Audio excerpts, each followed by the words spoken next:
आप सभी लोगों का स्वागत है आपके अपने YouTube चैनल में, जिसका नाम है मैथ बाई चंदन शर्मा।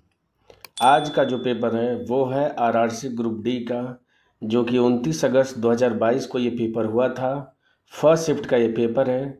इसमें क्वांट के जितने भी क्वेश्चन पूछे गए हैं वो सारे क्वेश्चन हम एक एक करके डिस्कस करेंगे। तो चलिए बिना किसी देरी के हम स्टार्ट करते हैं। पहला क्वेश्चन कह रहा है कि मीनू अकेले एक काम को 16 दिनों में पूरा कर सकती है, सिमी अकेले इसी काम को 12 दिनों में पूरा कर सकती है। यदि राज उनसे जुड़ता है तो वे तीनों मिलकर काम को 4 दिनों में पूरा कर सकते हैं। तो आपसे क्वेश्चन पूछ रहा है कि राज अकेले काम को पूरा करने में कितना समय लेगा। तो जैसे क्वेश्चन बोल रहा है वैसे मैं लिख लेता हूँ। तो मीनू कितने दिन में कर रही है, तो 16 दिन में। सिमी कितने दिन में कर रही है, तो ये 12 दिन में कर रही है। तो दोनों मिलकर कितने दिन में करेंगे, तो इन दोनों का एलसीएम कितना हो जाएगा, 48 हो जाएगा। 16 से 48 में भाग करेंगे तो 16 32, 16 48, 3 बार जाएगा। और 12 से करेंगे तो 4 बार जाएगा। आगे आपसे क्वेश्चन में कह रहा है कि तीनों मिल के 4 दिनों में करते हैं। तो तीनों मिल का मतलब मीनू, सिमी और राज, ये तीनों मिल के कितने दिन में करते हैं, 4 दिन में। तो 48 में जब 4 से भाग देंगे तो 12 बढ़ जाएगा। यानी यहाँ से मीनू की एफिशिएंसी 3 आ गई, सिमी की एफिशिएंसी 4 आ गई, और तीनों मिल के 12 यूनिट काम करते हैं। तो अगर इन दोनों का जोड़ दें तो 7 यूनिट हो जाएगा। तो यहाँ से अगर इस 12 में से 7 घटा देंगे तो यहाँ से राज की एफिशिएंसी निकल के आ जाएगी। तो राज की एफिशिएंसी कितनी निकल के आ जाएगी, 12 में से 7 घटाएंगे तो 5 आ जाएगी। अब आपसे क्वेश्चन में यही कह रहा है कि राज अकेले कितने दिन में करेगा। तो देखिए टोटल कार्य है 48 और राज की एफिशिएंसी आ गई 5। तो लगने वाला समय कितना हो जाएगा, 48/5 क्या हो जाएगा, इतने दिन में राज अकेले कर देगा। जो कि ऑप्शन नंबर किस में दिया है, 1 में दिया है। बढ़ते हैं अगले क्वेश्चन पे। अगला क्वेश्चन कह रहा है कि यदि जीसीडी मतलब ग्रेटेस्ट कॉमन डिवीजर, यानी कि इसका मॉसअप अगर 108 और 36 का ये बराबर है किसके, x और 72 के मॉसअप की, तो आपसे पूछ रहा है कि x का न्यूनतम संभव मान कितना होगा। तो देखिए हम इसको एक, तो देखिए इसको करने का बेसिक तरीका ये है कि आप इसका मॉसअप निकालें, एचसीएफ निकालें, पर हम उस तरीके से नहीं करेंगे, हम ऑप्शन से करेंगे। तो अगर इन दोनों का मॉसअप जो भी ऑप्शन होगा वो इन दोनों संख्याओं को विभाजित करेगा। तो देख लेते हैं 36 और 108 को इनमें से कौन विभाजित करता है। तो देखिए मॉसअप का मतलब होता है सबसे बड़ा जो होगा गुणनखंड वही एचसीएफ होता है। तो इसमें से सबसे बड़ी संख्या है 72, तो 72 से हम चेक कर लेते हैं। देखिए 72 36 को नहीं विभाजित कर सकता है तो 72 ऑप्शन नहीं होगा।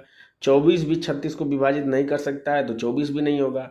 अब बचा 12 और 36, तो 36 से चेक कर लेते हैं। तो देखिए 36 को विभाजित कर देगा और 36 से 108 होगा, यानी इन दोनों का एचसीएफ क्या निकल के आ गया, 36। और अगर इधर देखें तो x की जगह पर अगर 36 रखेंगे तो 36 72 को भी विभाजित कर देगा। इसका मतलब क्या हो जाएगा, इसका एचसीएफ क्या निकल के आ जाएगा, 36, जो कि ऑप्शन नंबर 4 में दिया हुआ है। बढ़ते हैं अगले क्वेश्चन पे। अगला क्वेश्चन कह रहा है कि यदि कोई व्यक्ति 45 किलोमीटर प्रति घंटा की गति से 90 किलोमीटर की दूरी तय करता है और 50 किलोमीटर प्रति घंटा की गति से 150 किलोमीटर की दूरी तय करता है, पूरी यात्रा के लिए उसकी औसत गति कितनी होगी ये आपको बताना है। तो देखिए हमें पता है कि औसत चाल बराबर होता है कुल दूरी बटा कुल समय। तो कुल दूरी अगर हम निकाल दें तो 90 यहाँ पे और 150 यहाँ पे, दोनों को जोड़ेंगे तो 9 5 14 यानी 240 किलोमीटर टोटल दूरी हो जाएगी। लगने वाला समय देख लेते हैं। तो 45 किलोमीटर प्रति घंटा की स्पीड से 90 किलोमीटर दूरी तय करने में कितना समय लगेगा, तो 45 दूना के 90 यानी 2 घंटा लगेगा। प्लस 50 किलोमीटर प्रति घंटा की गति से 150 किलोमीटर दूरी तय करने में 5 ते 15 यानी 3 घंटा लगेगा। यहाँ से ये क्या हो जाएगा, उसकी औसत गति निकल के आ जाएगी। नीचे हो जाएगा 5, 5 से 240 में भाग करेंगे तो 5 चौको 20 हो जाएगा, 4 40, 5 बटे 40 यानी 48 किलोमीटर प्रति घंटा क्या हो जाएगी, उसकी औसत गति हो जाएगी, जो कि ऑप्शन नंबर 2 में दिया हुआ है। बढ़ते हैं अगले क्वेश्चन पे। अगला क्वेश्चन कह रहा है कि 2,66,805 के अभाज्य गुणनखंडन का विश्लेषण करें, यानी कि इनका अभाज्य गुणनखंड करने पे क्या आएगा ये आपको बताना है। तो देखिए अब यहाँ पे आप 2,66,805 लिख के उसका गुणनखंड नहीं करने बैठ जाइएगा। आपको इसमें करना क्या है कि ऑप्शन जो दिया उसी की मदद से आप करेक्ट आंसर पे पहुंचने का प्रयास करें। तो देखिए अगर ऑप्शन को ध्यानपूर्वक देखें तो देखिए यहाँ पे 3 के घाते 3 है, यहाँ 3 है, यहाँ पे 3 के घाते 4 है, यहाँ पे 3 के घाते 2 है। यानी कि सिर्फ अगर हम 3 से चेक कर लें तो हमारा करेक्ट आंसर मिल जाएगा। तो अगर मैं इसको 3 से भाग करता हूँ तो ये कितना जाएगा, तो 3 8 24, 2 26, 8 बढ़ जाएगा, 2 28, 9 27, 1 10, 3 3 9, 1 5, 3 5 15 हो जाएगा। फिर 3 से विभाजित करते हैं तो 3 दूना के 6 हो जाएगा, 2 28, 3 9 27, 1 19, 3 6 18, 1 13, 3 चौको 12, 1 15, 3 5 15 हो जाएगा। यानी कि 2 बार यानी कि 3 गुणे 3 हो चुका है। अब ये जो आया चेक कर लेते हैं कि 3 से विभाजित है, तो देखिए 9 हो जाएगा, 6 और 2 8 हो जाएगा, और 5 4 9 यानी 8 3 से विभाजित नहीं है। इसका मतलब ये जो संख्या होगी वो 3 से विभाजित नहीं होगी। यानी जब इसका हम अभाज्य गुणनखंड करेंगे तो इसमें 3 के घाते 2 आंसर में आना चाहिए, और 3 के घाते 2 किस में दिया है, वो सिर्फ ऑप्शन नंबर 4 में दिया है। तो ये इसका क्या हो जाएगा, करेक्ट आंसर हो जाएगा। बढ़ते हैं अगले क्वेश्चन पे। अगला क्वेश्चन कह रहा है कि दिया गया वृत्त आलेख एक विशेष वर्ष के दौरान एक सुप्रसिद्ध निजी अस्पताल में विशेषज्ञों केंद्रीय कोण के रूप में आपको दर्शाया गया है। वृत्त आलेख का अध्ययन कीजिए और पूछे गए प्रश्न के उत्तर दीजिए। आपसे क्वेश्चन पूछ क्या रहा है कि यदि अस्पताल में वर्ष के दौरान सभी उल्लेखित विशेषज्ञों की कुल संख्या 120 है, इसका मतलब क्या दिया है कि 360 अंश, इन सबको जोड़ देंगे तो किसके बराबर हो जाएगा, 360 अंश के बराबर हो जाएगा। इसकी वैल्यू आपको क्वेश्चन में दिया कितना है कि 120 है। तो आपसे पूछ क्या रहा है कि अस्पताल में कितने पैथोलॉजिस्ट थे। तो पैथोलॉजिस्ट का कहाँ है, तो ये रहा पैथोलॉजिस्ट। इसके जो एंगल दिया है वो 45 अंश का दिया है। तो अगर 360 अंश का मान इतना है, 45 अंश का मान आपसे पूछ रहा है, तो क्या करेंगे, 360 में अगर हम 8 से भाग दे दें तो ये किसके बराबर होता है, 45 अंश के बराबर होता है, क्योंकि 45 दूना के 90 और 9 चौको 36, 4 दूना के 8, यानी 8 से भाग देने पे 45 अंश आ जाएगा। तो जब इधर 8 से भाग दिया तो दूसरी तरफ भी 8 से भाग करना पड़ेगा। तो 8 से भाग करेंगे तो 8 एकम में 8, 4 40, 8 5 40, यानी क्या निकल के आ जाएगा, 15 हो निकल के आ जाएगा, जो कि ऑप्शन नंबर किस में दिया हुआ है, 3 में दिया हुआ है। बढ़ते हैं अगले क्वेश्चन पे। अगला क्वेश्चन कह रहा है कि दिया गया दंड आलेख 2020 और 2021 में एक कंपनी द्वारा आयात किए गए विभिन्न प्रकार के मोबाइल फोन जे, के, एल, एम और एन की कुल संख्या जो कि लाखों में है को दर्शाता है। दंड आलेख का अध्ययन करें और पूछे गए प्रश्न का उत्तर दें। आपसे क्वेश्चन पूछ क्या रहा है कि निम्नलिखित में से किस प्रकार के मोबाइल फोन में 2020 से 2021 तक आयातित मोबाइल फोन में सबसे कम प्रतिशत वृद्धि हुई है। आपको प्रतिशत वृद्धि पूछ रहा है, तो सिर्फ अगर हम रेशियो निकाल दें तो जिसका रेशियो कम आएगा उसकी प्रतिशत वृद्धि क्या हो जाएगी, कम होगी। ठीक है, तो देखिए अगर हम ऑप्शन को देखें तो ऑप्शन में क्या दिया है, जे, एन, एल और एम दिया है, यानी के नहीं दिया है, तो के को हम क्या करेंगे, छोड़ देंगे। तो जे का अगर हम चेक करें तो ये 25 से कितना हो जा रहा है, 30 हो जा रहा है, यानी 5 की वृद्धि और ये कितने पे, 25 पे। इसको और सिंप्लीफाई कर लेंगे तो क्या हो जाएगा, 1/5 हो जाएगा। ठीक है, दूसरे पे देखें तो एल पे देख लेते हैं। तो एल पे क्या हुआ है, 30 से 28 हुआ है, यानी 2 की कमी हुआ है कितने पे, तो 30 पे हुआ है, तो इसको 2/30 लिख लेते हैं। एम पे देखेंगे तो 34 से 36 हुआ है, यानी 2 की वृद्धि हुई है कितने पे, तो 34 पे हुई है। एन का देखेंगे तो 26 से 24 हुआ है, यानी 2 की कमी हुई है किस पे, 26 पे। तो देखिए ऊपर सब में 2 दिया है, तो इसको और आसान करने के लिए जो ये 1/5 है इसमें भी ऊपर क्या करेंगे, हम 2 कर देंगे। तो इसको 2 करेंगे तो ये क्या आ जाएगा, 2/10 हो जाएगा। अब देखिए अंश क्या है, सबका 2 है जो कि बराबर है, तो हर में जो वैल्यू जितनी बड़ी होगी वो संख्या उतनी छोटी होगी। तो सबसे बड़ी वैल्यू कितनी है, 34 है। इसका मतलब जो 2/34 हो जाएगा उसमें जो कमी होगी या वृद्धि होगी वो सबसे न्यूनतम होगी, जो कि किसका है ये, तो ये है एम का। तो इसका करेक्ट आंसर क्या हो जाएगा, एम हो जाएगा, जो कि ऑप्शन नंबर 4 में दिया हुआ है। बढ़ते हैं अगले क्वेश्चन पे। अगला क्वेश्चन कह रहा है कि निम्नलिखित प्रश्नों में प्रश्न चिन्ह के स्थान पर आने वाला निकटतम अनुमानित मान क्या होगा, ये आपको बताना है। तो मैं बता चुका हूँ इस तरह के क्वेश्चन हर शिफ्ट में आपसे पूछे गए हैं। बता चुका हूँ कि 0.5 या 5 से ऊपर हो तो उसको अप्रोक्सीमेट में 1 मान लेते हैं। तो इसको क्या मान लेंगे, इसको 16 मान लेंगे, माइनस क्या हो जाएगा 4, प्लस हो जाएगा 14 और गुणे क्या हो जाएगा 5 हो जाएगा। तो देखिए 16 में से 4 हम घटाएंगे तो ये हो जाएगा 12 और 14 5 70 हो जाएगा और 70 में 12 जोड़ देंगे तो आंसर क्या हो जाएगा 82 हो जाएगा, जो कि ऑप्शन नंबर 2 में दिया हुआ है। बढ़ते हैं अगले क्वेश्चन पे। अगला क्वेश्चन कह रहा है कि पी क्यू और आर एक काम को क्रमशः 9 दिन 18 दिन और 12 दिन में पूरा कर सकते हैं। वे काम शुरू करते हैं जिनमें पी पहले दिन काम करता है, क्यू दूसरे दिन काम करता है और आर तीसरे दिन काम करता है, और फिर इस चक्र को तब तक जारी रखते हैं जब तक कि काम पूरा नहीं हो जाता। इस तरह से काम करने में कितने दिन लगेंगे ये आपको बताना है। यानी अल्टरनेट में तीनों काम कर रहे हैं। तो पहले क्या निकाल लेता हूँ, इनकी इफिशियंसी निकाल देता हूँ। तो पी कितने दिन में कर रहा है 9 दिन में, क्यू कितने दिन में कर रहा है तो वो 18 दिन में, और आर कितने दिन में कर रहा है तो 12 दिन में। इन तीनों कैल्शियम हम ले लेते हैं तो इन तीनों कैल्शियम कितना हो जाएगा 36 हो जाएगा। तो 9 से करेंगे तो 9 चौको 36, 18 दूना 36 और 12 तियाँ 36 हो जाएगा। यानी यहाँ से P की एफिशिएंसी 4, Q की 2 और R की कितनी आ जाएगी 3।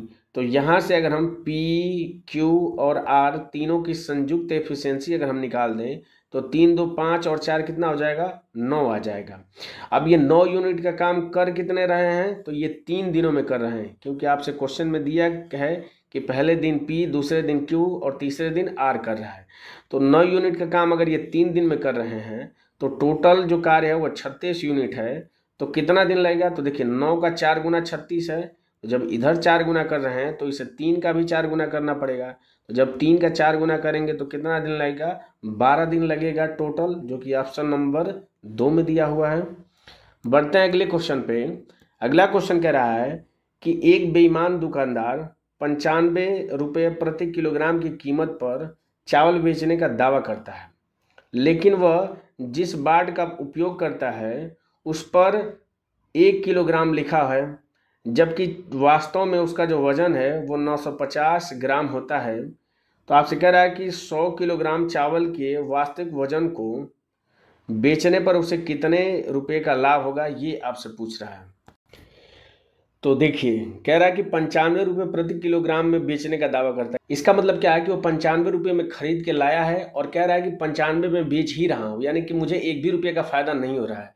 लेकिन एक्चुअल में क्या कर रहा है कि 950 ग्राम का उपयोग करता है 1 किलोग्राम की जगह पे। तो कितने ग्राम का फायदा पा रहा है 50 ग्राम का। कितने पे तो 950, उसकी जेब से 950 ग्राम जा रहे हैं। तो प्रतिशत फायदा हम यहाँ से देख लेते हैं। तो देखिए 0 से 0 कट जाएगा, 5 से कट करेंगे तो 19 पचे 95, यानी 1 बटा क्या हो जाएगा 19 आ जाएगा। यानी अगर वो 19 रुपया में खरीद के लाया है तो उस पर 1 रुपये का फायदा पा रहा है। और क्वेश्चन में दिया कितना है कि 95 रुपया में खरीद के लाया है, तो 19 की वैल्यू आपको क्वेश्चन में दिया है 95। तो यहाँ से 1 यूनिट की वैल्यू क्या निकल के आ जाएगी तो 19 पचे 95 यानी 5 निकल के आ जाएगी। तो देखिए 1 किलोग्राम पे उसको 5 रुपये का फायदा हो रहा है, तो 100 किलोग्राम पे कितने का फायदा होगा। तो बस क्या करेंगे इस 5 में 100 का गुणा कर देंगे, यानी कि 500 रुपये का उसको फायदा होगा, जो कि ऑप्शन नंबर किस में दिया है 3 में दिया हुआ है। बढ़ते हैं अगले क्वेश्चन पे। अगला क्वेश्चन कह रहा है सिंप्लीफिकेशन का क्वेश्चन है कि इसकी वैल्यू क्या होगी ये आपसे पूछ रहा है। तो इसको सॉल्व कर लेते हैं। तो पहले ब्रैकेट को सॉल्व करते हैं। तो 5 दूना के 10 और 1 11 बटा कितना हो जाएगा 5 हो जाएगा, और 11 बटा 5, 5 का इस 2 में गुणा करेंगे तो 10 हो जाएगा। 11 में से 10 घटाएंगे तो यानी इसका मान आ जाएगा 1 बटा 5। इसमें गुणा करना है 5 का, तो इस 5 से 5 कट जाएगा, यानी इस पूरे ब्रैकेट के अंदर की वैल्यू क्या निकल के आ जाएगी 1 निकल के आ जाएगी। अब देखिए जैसे ही ब्रैकेट टूटेगा तो यहाँ पे भाग है, तो जब आएगा तो ये गुणा हो जाएगा। तो चूंकि भाग 1 का देना हो या 1 का गुणा करना हो, मान में कोई चेंज नहीं आएगा, यानी कि यहाँ से ये वैल्यू हो जाएगी 1 बटा 4 प्लस हो जाएगी 2 बटा 5, और इधर क्या है तो इधर माइनस है 2 बटा 3 और इंटू इसमें किसका किया गया है 3 बटा 5 का। अब यहाँ से गुणा को सॉल्व करेंगे तो देखिए 3 से 3 कट जाएगा, ये आ जाएगा 2 बटा 5, और देखिए ये माइनस में है और ये 2 बटा 5 प्लस में है, तो ये कट जाएगा, बचेगा क्या वैल्यू 1 बटा 4 बचेगा। तो इसका मान 1 बटा 4 हो जाएगा, जो कि ऑप्शन नंबर 3 में दिया है। बढ़ते हैं अगले क्वेश्चन पे। अगला क्वेश्चन कह रहा है कि यदि a प्लस बी बराबर 48 और ए बी बराबर 56 है तो ए क्यू प्लस बी क्यू का मान कितना होगा। तो हमें पता है कि ए क्यू प्लस बी क्यू इसकी वैल्यू क्या होती है, तो इसकी वैल्यू होती है, अगर हम लिखें ए क्यूब प्लस बी क्यूब, तो ये हो जाएगा ए प्लस बी का होल क्यूब, इसमें से माइनस कर देंगे 3ab ब्रैकेट में a प्लस बी, अगर हम माइनस कर दें तो ये ए क्यूब प्लस बी क्यूब के क्या होगा, बराबर होगा। बस वैल्यू रख देंगे तो ये क्या हो जाएगा, 48 का क्यूब हो जाएगा, -3 इंटू ए बी का मान दिया है 56, और ब्रैकेट में क्या दिया है, a प्लस बी यानी कि 48 दिया है। अब देखिए यहाँ पे भी 48 है, यहाँ पे भी 48 है, तो दोनों में से क्या करेंगे, हम 48 कॉमन ले लेंगे, तो ये क्या हो जाएगा, 48 का स्क्वायर हो जाएगा, और माइनस हो जाएगा 3 गुणे 56 हो जाएगा। ठीक है, अब देखिए इसको सॉल्व करना थोड़ा सा लेंदी हो सकता है, तो आप डिविजिबिलिटी से चेक कर लें, यानी जो भी आंसर आएगा वो 48 से कटना चाहिए। अगर 48 से कट रहा है इसका मतलब इसके जो फैक्टर होंगे उनसे भी विभाजित होना चाहिए। इसका एक फैक्टर आता है 4, और 4 से विभाजितता का नियम ये कहता है कि इकाई दहाई से बनी संख्या अगर 4 से विभाजित है तो पूरी संख्या 4 से विभाजित होगी। तो देखिए ये 25 है इकाई दहाई के स्थान पे, ये 4 से विभाजित नहीं है तो ये वाला ऑप्शन तो नहीं होगा। 58 है, ये भी 4 से विभाजित नहीं है तो ये भी ऑप्शन नहीं होगा। यानी कि तीसरा और चौथा इन दोनों में से कोई सा भी आंसर हो सकता है जो कि 4 से विभाजित हो जाएगा। अब देखिए यहाँ पे डिविजिबिलिटी रूल इसके आगे तो शायद नहीं लगता, क्योंकि जो ऑप्शन है अगर वो इधर उधर होते हैं तो हम 3 से भी चेक कर लेते हैं, लेकिन ऊपर वाले में 1 2 5 2 8 लिया है, नीचे वाले में 1 2 5 2 8 दिया है, और बस वैल्यू को क्या कर दिया, इधर उधर कर दिया है, यानी कि यहाँ पे 3 वाला भी अप्लाई नहीं कर सकते। तो अब इसको क्या करना पड़ेगा, सॉल्व करना पड़ेगा। तो देखिए 48 का स्क्वायर अगर हम निकालना है तो 50 से 2 कम है, तो 2 का स्क्वायर कितना हो जाएगा, 4 हो जाएगा। और क्या करेंगे हम, 25 में क्या करेंगे, 2 घटा देंगे, तो 25 में से 2 घटाएंगे तो 2304 क्या हो जाएगा, 48 का स्क्वायर हो जाएगा। माइनस कर देंगे, 56 में 3 का गुणा करेंगे, देखिए 50 में 3 का गुणा करेंगे तो 150, और 6 3 18, और 150 में 18 जोड़ देंगे तो 160 और 168 हो जाएगा। यानी कि ये क्या हो जाएगा, इसमें से 168 माइनस कर देंगे, तो माइनस करेंगे तो कितना हो जाएगा, तो 14 में से 8 जाएगा 6 हो जाएगा, 9 में से 6 जाएगा 3 हो जाएगा, 2 में से 1 जाएगा 1 हो जाएगा, और ये 2 हो जाएगा। और इसमें किसका गुणा करना है, 48 का गुणा करना है, तो बस गुणा कर दीजिए। तो हम इसका गुणा कर लेते हैं, तो 8 छके 48, 4 हो जाएगा, 8 तिरके 24, 4 28, 2 हो जाएगा, 8 का में 8 2 10, 1 हो जाएगा, 8 दूना के 16 और 1 17 हो जाएगा। 4 से करेंगे तो 6 चौको 24, 2 हो जाएगा, 4 3 12 और 2 14 हो जाएगा, 4 का में 4 1 5 हो जाएगा, और 4 दूना के 8 हो जाएगा। जोड़ लेंगे तो ये हो जाएगा 8 8 4 12 2, 4 और 1 कितना हो जाएगा, 5 हो जाएगा, 7 5 12 को 2 हो जाएगा। यहाँ से अगर हम लास्ट के जब 4 डिजिट अगर हम चेक कर लें तो भी हमारा करेक्ट आंसर क्या दिख रहा है, ऑप्शन नंबर 3 दिख रहा है। तो ये क्या हो जाएगा, इसका करेक्ट आंसर हो जाएगा। 9 में 1 जोड़ेंगे तो क्या हो जाएगा, 10 हो जाएगा। यानी ये है सिर्फ ऑप्शन नंबर 3 में, तो 3 इसका क्या हो जाएगा, करेक्ट आंसर हो जाएगा। इस तरह के भी क्वेश्चन आते हैं जिसमें थोड़ा बहुत आपको कैलकुलेशन करनी पड़ती है, क्योंकि इसमें चूंकि ऑप्शन एक दूसरे के इतने करीब हैं और वैल्यू क्या है एक दूसरे से, बस क्या है, बस वैल्यू प्लेस बदल दिया गया है, तो इस तरह के क्वेश्चन में आपको कैलकुलेशन थोड़ी बहुत करनी पड़ेगी। बढ़ते हैं अगले क्वेश्चन पे। अगला क्वेश्चन कह रहा है कि यदि द्विघात समीकरण 2 - p ब्रैकेट में x square plus 2px minus bracket में p + 1 बराबर 0 है कि मूल समान है, तो p का मान क्या होगा। तो अगर द्विघात समीकरण के मूल समान होते हैं तो हमें पता है कि जो b स्क्वायर होता है वो 4ac के क्या होता है, बराबर होता है। तो b स्क्वायर क्या हो जाएगा, इस x का जो कोफिशिएंट होता है वो b होता है, इसका स्क्वायर करेंगे तो 2p का स्क्वायर करेंगे तो 4p स्क्वायर हो जाएगा। ये बराबर किसका हो जाएगा, 4 इंटू ए क्या हो जाएगा, एक्स स्क्वायर का कोफिशिएंट। तो यहाँ पे क्या है, तो 2 - p है, तो ए की जगह पे 2 - p रख देंगे, और c की जगह पे क्या है, तो c की जगह पे है p + 1, तो यहाँ पे क्या करेंगे हम p + 1 लिख देंगे। तो ये हो जाएगा p + 1, चूँकि माइनस में है तो हम क्या लिख देंगे, माइनस में लिख देंगे। इसको अगर और सिंप्लीफाई करें तो 4 से 4 कट हो जाएगा, यानी ये क्या हो जाएगा, p स्क्वायर बराबर हो जाएगा 2 - p, और इस माइनस का अंदर गुणा कर दीजिए तो ये हो जाएगा -p और -1 हो जाएगा। अब देखिए इसको सॉल्व करने का दूसरा तरीका ये है कि आप इसको द्विघात समीकरण बनाइए और फिर उसके बाद से p की वैल्यू निकालिए। तो ये एक लंबा प्रोसेस जाएगा। जब हमारे पास ऑप्शन अवेलेबल हैं, p का मान ही पूछ रहा है, तो हम ऑप्शन से रख के देख लेंगे कि कौन इस इक्वेशन को सेटिस्फाई कर रहा है। तो अगर हम 2 रखेंगे तो 2 का स्क्वायर 4 हो जाएगा, 2 में से 2 हटाएंगे तो ये 0 हो जाएगा, यानी कि 0 कभी भी 4 के बराबर नहीं आएगा, तो 2 वाला ऑप्शन तो नहीं होगा। इसको 1 रख के चेक कर लेते हैं, तो 1 का स्क्वायर 1, 2 में से 1 घटाएंगे 1 हो जाएगा, यहाँ पे क्या हो जाएगा -2 हो जाएगा, गुणा करेंगे तो कभी भी 1 के बराबर नहीं आएगा, तो ये भी नहीं होगा। -1 करेंगे तो ये 1 आ जाएगा, ये आ जाएगा 3, और 3 में इस चीज़ का क्या करेंगे हम, 1 का अगर हम गुणा करेंगे तो ये भी कभी 1 के बराबर नहीं आएगा, तो ये भी नहीं होगा। बचेगा ऑप्शन एक है, ऑप्शन नंबर 4, ये इसका क्या हो जाएगा, करेक्ट आंसर हो जाएगा। आप रख के चेक भी कर सकते हैं।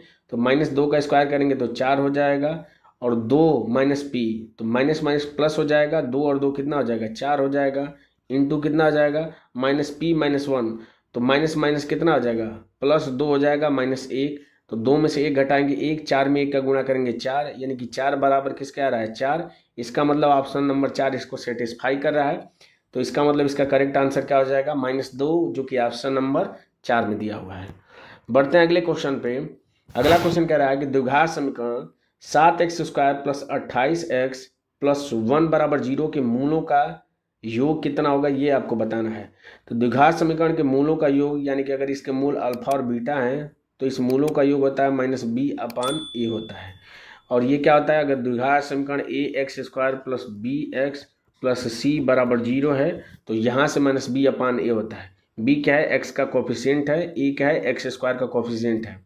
तो बस वैल्यू रख देंगे, तो यहाँ पे b की जगह क्या है, तो -28 हो जाएगा, क्योंकि प्लस में 28 दिया हुआ है, और a की जगह पे क्या है, 7 है, भाग देंगे तो कितना हो जाएगा, -4 हो जाएगा। तो मूलों का योगफल -4 होगा, जो कि ऑप्शन नंबर 3 में दिया हुआ है। बढ़ते हैं अगले क्वेश्चन पे। अगला क्वेश्चन कह रहा है कि 10 लीटर के मिश्रण में दूध और पानी का अनुपात 3:2 है। यदि इस अनुपात को 2:3 बनाना है तो मिश्रण में कितना पानी और मिलाना पड़ेगा। तो देखिए, अगर मैं इसको मिल्क ले लेता हूँ, ये वाटर है, तो स्टार्टिंग में जो अनुपात है, जब ये 10 लीटर थे तो 3:2 है, यानी मात्रा कितनी है मिश्रण की, 10 लीटर है। अब कह रहा है कि इसमें कितना पानी मिलाया जाए कि अनुपात क्या हो जाए, तो ये 2:3 हो जाए। तो ध्यान देने वाली बात ये है कि इसमें हम पानी मिला रहे हैं, यानी कि मिल्क को हम नहीं छू रहे हैं। तो जब हम मिल्क को छू ही नहीं रहे हैं तो मिल्क की वैल्यू बदलनी नहीं चाहिए। तो चूंकि यहाँ पे 3 है, यहाँ पे 2 है, तो ये तो बराबर होना चाहिए, तो इसको हम बराबर कर देंगे। तो ऊपर में क्या करेंगे, हम 2 से गुणा कर देंगे, और नीचे क्या करेंगे, हम 3 से गुणा कर देंगे, तो दोनों एक दूसरे के क्या हो जाएंगे, बराबर हो जाएंगे। तो नया अनुपात यहाँ से क्या निकल के आ जाएगा, तो 3 दूना के 6 अनुपाते 2 दूना के 4 हो जाएगा, और ये 6:9 हो जाएगा। अब देखिए, इस कंडीशन में जो मिल्क है वो क्या है, बराबर है, और वाटर, तो अब यहाँ से देखिए, तो वाटर क्या है, 4 पहले था, बढ़ के कितना हो जा रहा है, 9 हो जा रहा है, यानी कितना बढ़ रहा है, तो 5 बढ़ रहा है। इसी 5 यूनिट का मान आपको बताना है। तो देखिए, स्टार्टिंग में 6 और 4 अगर हम जोड़ेंगे तो ये 10 लीटर आ रहा है, और क्वेश्चन में भी इसकी मात्रा 10 दिया है।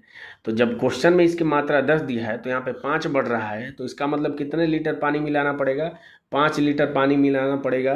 तो ये अनुपात कितना हो जाएगा, 2:3 हो जाएगा। तो 5, जो कि ऑप्शन नंबर 3 में दिया हुआ है, ये इसका करेक्ट आंसर हो जाएगा। बढ़ते हैं अगले क्वेश्चन पे।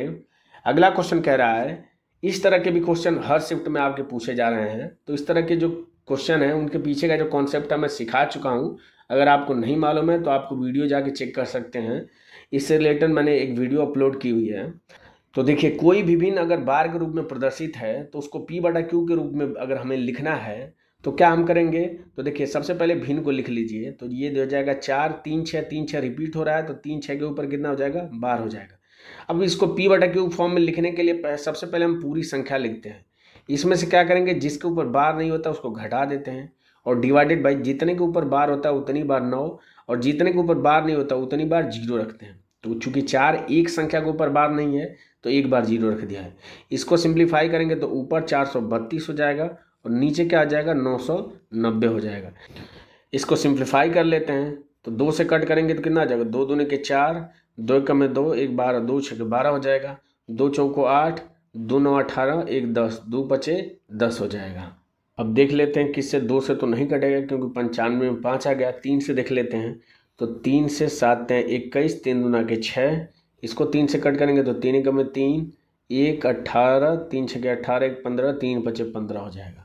अभी भी 3 से कट रहा है तो बिल्कुल, तो ये हो जाएगा 3 दूना के 6 हो जाएगा, 1 12, 3 चौको 12 हो जाएगा।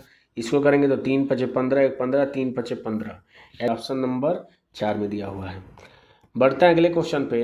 अगला क्वेश्चन कह रहा है कि यदि किसी बेलन की त्रिज्या 10% बढ़ाई जाती है और ऊंचाई 40% कम की जाती है तो बेलन के वक्र पृष्ठीय क्षेत्रफल में कितने प्रतिशत की कमी आएगी। तो देखिए बेलन का जो वक्र पृष्ठीय क्षेत्रफल होता है वो होता है 2πr × h होता है। ये होता है बेलन का वक्र पृष्ठीय क्षेत्रफल। तो देखिए 2 आपकी कांस्टेंट वैल्यू है, तो इससे तो बढ़ाने या घटाने पे कोई अंतर नहीं आएगा। पाई भी क्या है आपका कांस्टेंट है, तो इससे भी अंतर नहीं आएगा। यानी कि r और h को जैसे और जिस प्रकार से हम बदलेंगे उस प्रकार से उसके पृष्ठीय क्षेत्रफल में बदलाव आएगा। ठीक है, तो कह रहा है कि त्रिज्या को 10% बढ़ाया जाता है। इसका मतलब पहले अगर 10 थी तो 10% बढ़ाने का मतलब 11 हो जा रही है। आगे कह रहा है कि ऊंचाई को 40% कम किया जा रहा है, यानी कि अगर ऊंचाई पहले 100 थी तो अब घट के कितनी हो जा रही है, 60 हो जा रही है। इसको और सिंप्लीफाई कर लें तो 10 से कितना हो जा रहा है, 6 हो जा रहा है। ठीक है, तो अगर इन दोनों का, क्योंकि r × h करने पे इसका पृष्ठीय क्षेत्रफल निकल रहा है, 2h तो कांस्टेंट है, तो अगर r × h करें तो 10 में 10 का गुणा करेंगे तो ये 100 हो जाएगा और 11 में 6 का गुणा करेंगे तो 66 हो जाएगा। यानी कि अगर पहले पृष्ठीय क्षेत्रफल 100 आ रहा था तो अब घट के कितना आ रहा है, 66 आ रहा है। तो कितने की कमी हुई है, तो 100 में से 66 हम घटा देंगे, यानी कि 34 की कमी हुई है। और चूंकि 100 दिया है तो प्रतिशत में पूछेगा तो जितना अंतर आएगा उतने % की कमी हो जाएगी। तो 34% की क्या हो जाएगी, कमी हो जाएगी, जो कि ऑप्शन नंबर 4 में दिया हुआ है। बढ़ते हैं अगले क्वेश्चन पे। अगला क्वेश्चन कह रहा है 12x - z से 2x - 3y + 7z और 4z - 5x के योग को घटाया जाए तो क्या प्राप्त होगा। तो अब हम इसको डायरेक्ट करेंगे, क्योंकि अब यहाँ पे लिख के हम x के नीचे x करके उस तरह से जोड़ घटा के नहीं करेंगे, हम डायरेक्ट करेंगे। तो यहाँ पे देखिए इन दोनों का हमें योग निकालना है, तो पहले इन दोनों का हम योग निकाल देते हैं। तो देखिए 2x है और ये -5x है, दोनों को जोड़ेंगे तो कितना आ जाएगा, -3x हो जाएगा।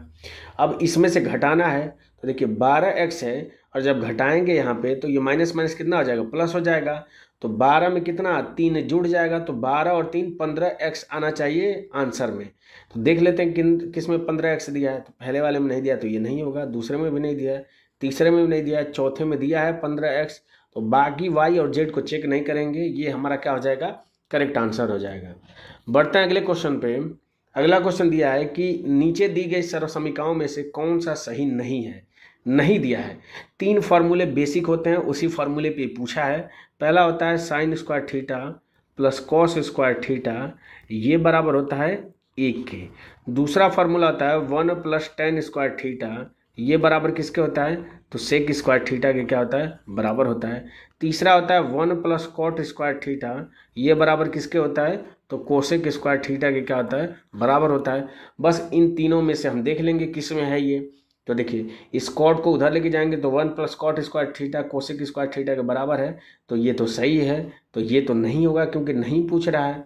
दूसरा अगर tan को उधर लेके जाएंगे तो 1 + tan² थीटा sec² थीटा के बराबर है, तो ये भी सही है, ये भी नहीं होगा। sin² थीटा + cos² थीटा 1 के बराबर है, तो ये भी बिल्कुल सही है। यानी कि जो ऑप्शन नंबर 3 है ये सही नहीं है कि tan² थीटा + cot² थीटा 1 के बराबर होगा। तो हमारा ये करेक्ट आंसर हो जाएगा क्योंकि नहीं पूछ रहा है। बढ़ते हैं अगले क्वेश्चन पे। अगला क्वेश्चन कह रहा है कि यदि पाई बराबर 22/7 है तो एक बेलन का कुल पृष्ठीय क्षेत्रफल ज्ञात कीजिए जिसके आधार की त्रिज्या 7 और ऊंचाई 8 सेंटीमीटर है। तो बेलन का कुल पृष्ठीय क्षेत्रफल होता है 2πr ब्रैकेट में h + r होता है। तो बस इस पे वैल्यू रख देंगे, तो 2 × पाई का मान आपको 22/7 रखना है, r का मान आपको क्वेश्चन में 7 दिया है, और h + r करेंगे तो 8 में 7 जोड़ेंगे तो 15 हो जाएगा। यहाँ से इसको सिंप्लीफाई कर लेते हैं, तो 7 से 7 कट जाएगा आपका, 22 में 2 × 11 इसको लिख सकता हूँ। तो देखिए 2 दूना के 4 हो जाएगा, 15 में 4 का गुणा करेंगे तो 60 हो जाएगा, और 60 में क्या करेंगे हम 11 का गुणा कर देंगे, तो 11 × 6 = 66, एक जीरो उतर जाएगा, यानी 660 सेंटीमीटर स्क्वायर इसका कुल पृष्ठीय क्षेत्रफल हो जाएगा, जो कि ऑप्शन नंबर 4 में दिया हुआ है। बढ़ते हैं अगले क्वेश्चन पे। अगला क्वेश्चन कह रहा है कि एक गांव की जनसंख्या 4 लाख थी, पहले वर्ष में यह 20% बढ़ी और दूसरे वर्ष में 30% बढ़ी, इन दोनों वर्षों के बाद इसकी जनसंख्या कितनी होगी ये आपको बताना है। तो इसको करने के कई तरीके हो सकते हैं। जैसे पहला अगर तरीका मैं बताऊं तो आप 4 लाख लिख लीजिए। उसको क्या करिए कि पहले वर्ष 20% की वृद्धि हुई, तो 20% की वृद्धि मतलब 120/100 हो जाएगा। अगले वर्ष क्या रहे 30% की वृद्धि हो रही है, यानी कि 130 बटा क्या हो जाएगा 100 हो जाएगा। इसको सिंप्लीफाई करिए तो भी आपका आंसर आ जाएगा। कर लेते हैं तो 0 से 0 हो जाएगा, 4 0 से 1 2 3 4 0 कट जाएगा। अब गुणा कर लेते हैं तो ये 2 0 है और यहाँ पे 1 0 3 0 है, तो 3 0 हम लिख लेते हैं और गुणा कर लेते हैं तो 12 चौका 48, 48 में हम क्या करेंगे 13 का गुणा कर देंगे। तो 48 में 13 का गुणा करेंगे तो कितना हो जाएगा आपका, तो 13 आठे 104 हो जाएगा, 10 हो जाएगा, 13 चौको 52, 52 और 10 कितना हो जाएगा 62 हो जाएगा और 3 0 इसके साथ हो जाएगा। तो 6,24,000 क्या हो जाएगा 2 वर्षों के बाद इस गांव की जनसंख्या हो जाएगी, जो कि ऑप्शन नंबर 2 में दिया हुआ है। ये तो एक पहला तरीका हो गया। दूसरा तरीका ये हो जाएगा कि आप डायरेक्ट निकाल दीजिए कि नेट चेंज कितना आ रहा है। तो 20% यहाँ पे बढ़ रहा है, 30% यहाँ पे बढ़ रहा है, तो सक्सेसिव डिस्काउंट का अगर फार्मूला लगाएंगे तो 30 20 50 हो जाएगा और 30 में 20 का गुणा करेंगे तो 600 हो जाएगा, 100 से भाग देंगे तो 6 हो जाएगा। यानी कि 50 और 6 56% बढ़ रहा है जनसंख्या 2 साल बाद। तो 56% बढ़ रहा है यानी कितना हो जाएगा, अगर ये 4 लाख है, इसको लिख लेता हूँ मैं, और 56% बढ़ रहा है यानी कि जनसंख्या कितनी हो जाएगी 156/100 हो जाएगी। बस इसको सिंप्लीफाई कर लें, देखिए 0 से 0 कट जाएगा, 3 0 है तो इस 3 0 को रख दीजिए, 4 से गुणा कर दीजिए तो 4 6 के 24, 4 हो जाएगा 2, 5 को 20, 2 22 हो जाएगा, 2 4 का में 4 और 2 6। यानी इस तरीके से भी आपका आंसर क्या आ जाएगा उतना ही आएगा। तो आप दोनों में से किसी भी तरीके से कर सकते हैं। बढ़ते हैं अगले क्वेश्चन पे। अगला क्वेश्चन कह रहा है कि 3x² + 12x - 15 = 0 का ऋणात्मक मूल ज्ञात करिए। देखिए इस पेपर में द्विघात समीकरण से ये तीसरा क्वेश्चन आ रहा है। द्विघात समीकरण को जो बेसिक से जितने क्वेश्चन बन सकते हैं, जिस तरीके के क्वेश्चन एनटीपीसी या ग्रुप डी में पूछे जाते हैं, वो सारे क्वेश्चन को लेके मैंने द्विघात समीकरण से रिलेटेड एक बेसिक से लेकर एडवांस लेवल तक जो भी क्वेश्चन बन सकते हैं, उन सारे क्वेश्चन को लेते हुए मैंने एक वीडियो बनाई है। आप जाके इस चैनल के प्लेलिस्ट में जाके आप चेक कर सकते हैं। द्विघात समीकरण, जिसको भी द्विघात समीकरण में दिक्कत हो रही है, यकीन मानिए उस वीडियो को देखने के बाद से आपको शायद द्विघात समीकरण में दिक्कत हो, आप एकदम ओरली क्वेश्चन को सॉल्व करना सीख जाएंगे कि किस तरीके से क्वेश्चन को ओरली सॉल्व कर सकते हैं। तो मैं यहाँ पे उसी तरीके से सॉल्व करूँगा। तो ऋणात्मक मूलों का मान आपसे पूछ रहा है। तो देखिए पहले देख रहे हैं कि तीनों में 3 कॉमन दिख रहा है, कॉमन फैक्टर, तो 3 से हम भाग कर देंगे तो ये नया द्विघात समीकरण क्या निकल के आ जाएगा, x² + 3 चौको 12, 4x - 3 बचे 15 बराबर किसको हो जाएगा 0। अब क्या करते हैं कि ये जो 5 आया है इसको तोड़ना है कि 4 के बराबर हो जाए, तो इसको क्या करेंगे 5 - 1 रख देंगे तो ये 4 के बराबर हो जाएगा। तो देखिए जैसे ही 5 - 1 हो गया, ये बराबर के इधर है, बराबर को उधर लेके जाएंगे तो 5 - 5 हो जाएगा, 1 क्या हो जाएगा आपका प्लस में 1 हो जाएगा, क्योंकि 1 के आगे माइनस है। तो यहाँ से एक मूल x का क्या निकल के आ जाएगा 5, दूसरा क्या निकल के आ जाएगा 1, क्योंकि x² का कोएफिशिएंट यहाँ पे 1 है, भाग देंगे तो 1 से कोई अंतर आने वाला है नहीं। तो यानी कि आपसे ऋणात्मक मूल पूछा है तो x का ऋणात्मक मूल क्या हो जाएगा, x = -5 हो जाएगा, जो कि ऑप्शन नंबर किस में दिया हुआ है 2 में दिया हुआ है। बढ़ते हैं अगले क्वेश्चन पे। अगला क्वेश्चन कह रहा है कि 234/5 - 243/8 + 1/72 इस होल ब्रैकेट के पावर -8, उसके बाद से फिर ब्रैकेट के पावर 0 + 8 का मान कितना होगा, ये आपको बताना है। तो देखिए आपको इतनी सारी बड़ी बड़ी वैल्यू दिया है, उसके घाते 5 और 8 दिया है, आप इसको सॉल्व करने मत बैठ जाइएगा। यहाँ पे एक रूल है कि किसी भी नंबर के पावर अगर 0 है तो उसकी वैल्यू क्या होती है 1 के बराबर होती है। तो यहाँ पे अगर इन सबको अगर मैं a मान लेता हूँ तो इस a के पावर 0 है तो क्या हो जाएगा, इसका मान 1 के बराबर हो जाएगा। तो 1 में 8 बस जोड़ देंगे तो हमारा आंसर क्या निकल के आ जाएगा 9, जो कि ऑप्शन नंबर 1 में दिया हुआ है। बढ़ते हैं अगले क्वेश्चन पे। अगला क्वेश्चन कह रहा है कि ABC के कोण B और कोण C के आंतरिक समद्विभाजक बिंदु D पर मिलते हैं। यदि कोण A = 75 अंश, तो आपसे पूछ रहा है कि BDC का मान कितना होगा।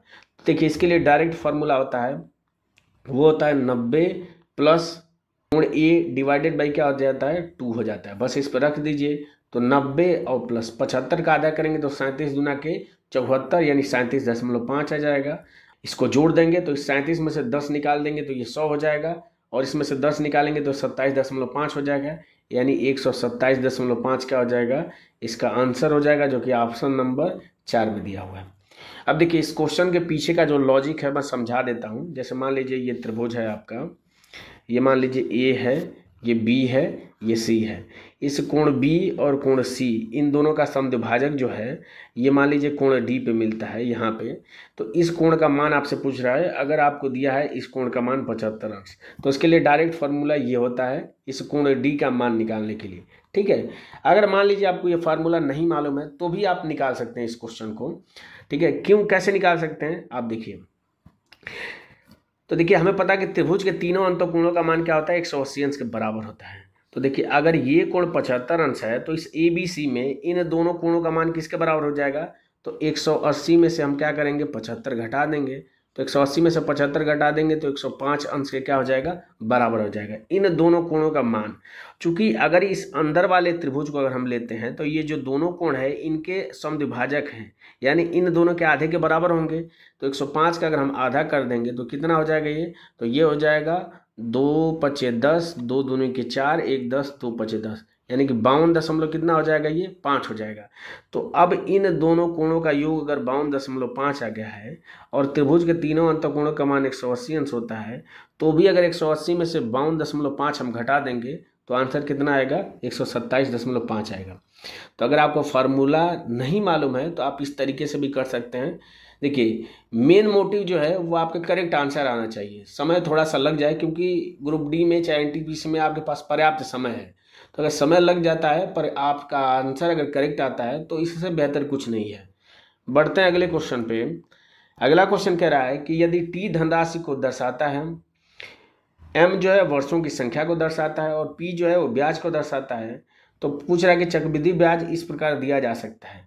तो देखिए चक्रवृद्धि ब्याज के लिए जो फार्मूला होता है, चक्रवृद्धि ब्याज को सी आई लिखता हूँ तो इसके लिए फार्मूला आता है पी ब्रैकेट में 1 + r/100 to the power n होता है। इसमें से माइनस मूलधन अगर हम घटा देते हैं तो ये किसके बराबर आ जाता है, चक्रवृद्धि ब्याज के बराबर आ जाता है। ठीक है, यानी कि जो भी हमारा आंसर होगा वो इसी पे बेस्ड होगा। तो देखिए n जो है वर्षों की संख्या है, तो यहाँ पे वर्षों की संख्या n की जगह क्या दिया है, m दिया है। तो देख लेते हैं पावर में m किस पे दिया है। तो देखिए पावर में m इस पे दिया है, पावर में m इस पे दिया है, तो यानी कि पहला और तीसरा ऑप्शन तो नहीं होगा। अब देखिए इन दोनों में देखिए कि लास्ट में जो धनराशि है वो माइनस की जा रही है। तो लास्ट में धनराशि की वैल्यू है टी, तो टी माइनस किस में हो रहा है, दूसरे वाले में टी माइनस नहीं हो रहा है, सिर्फ और सिर्फ ऑप्शन नंबर 4 में माइनस हो रहा है। तो ये इसका क्या हो जाएगा, करेक्ट आंसर हो जाएगा। बढ़ते हैं अगले क्वेश्चन पे। अगला क्वेश्चन कह रहा है कि दिए गए बारंबारता बंटन की माध्यिका कितनी होगी, ये आपको बताना है।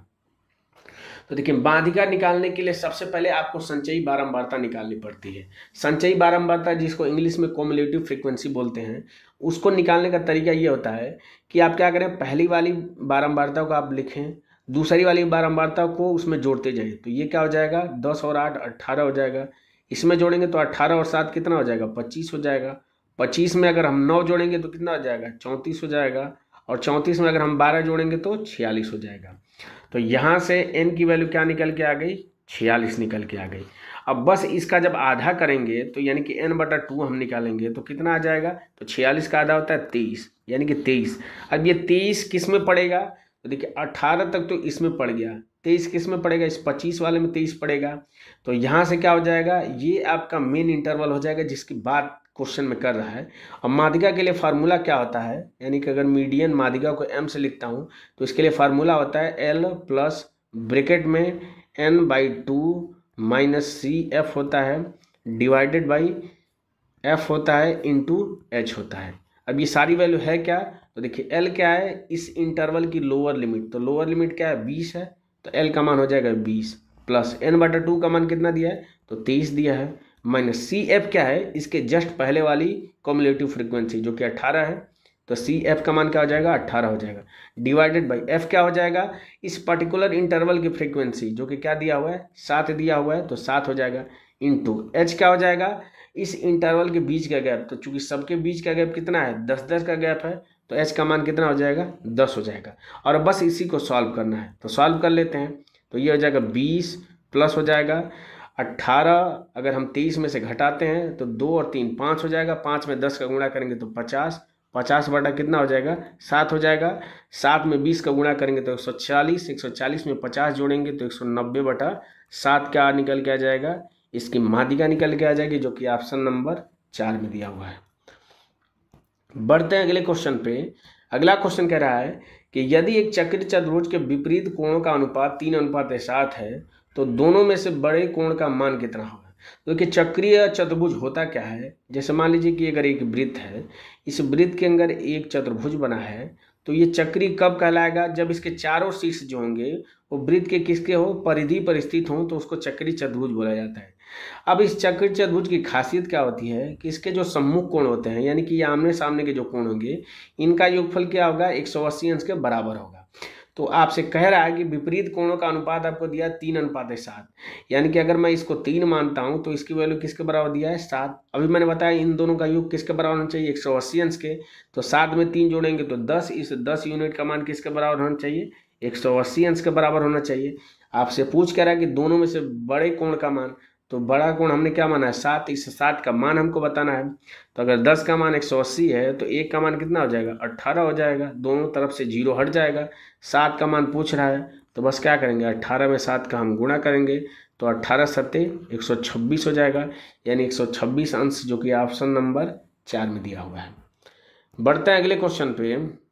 अगला क्वेश्चन कह रहा है कि एक आदमी ने 14 फल 30 रुपये में खरीदे और 7 फल 20 रुपये में बेचे।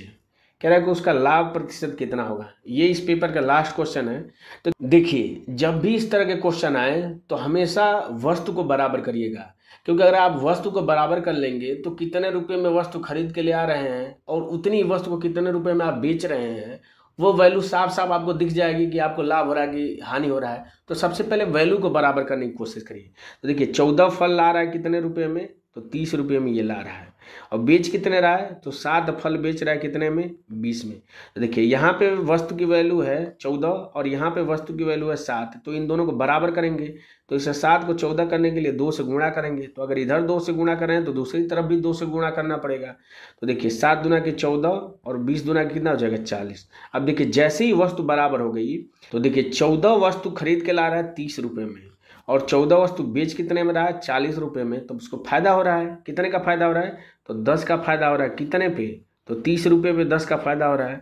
तो प्रतिशत पूछ रहा है तो 100 से क्या करेंगे, हम गुणा कर देंगे, तो 0 से 0 कट जाएगा। 1/3 को जब प्रतिशत में बदलते हैं तो 33.33% आता है, जो कि ऑप्शन नंबर 2 में दिया हुआ है। तो इस तरीके से आरआरसी ग्रुप डी का जो कि 29 अगस्त 2022 को पेपर हुआ था फर्स्ट शिफ्ट में, उसमें क्वांट के जितने भी क्वेश्चन पूछे गए थे वो सारे क्वेश्चन हमने एक एक करके डिस्कस कर लिए। मुझे उम्मीद है कि ये वीडियो आपको अच्छी लगी होगी, इन्फॉर्मेटिव लगी होगी। अगर वीडियो पसंद आए तो आप लाइक ज़रूर करें, नहीं पसंद आता है तो आप डिसलाइक कर सकते हैं। अगर आप इस चैनल पर पहली बार विजिट किए हैं तो चैनल को सब्सक्राइब करना ना भूलें। मिलते हैं आपसे अगले पेपर में अगली वीडियो के साथ, तब तक के लिए जय हिंद और बाय।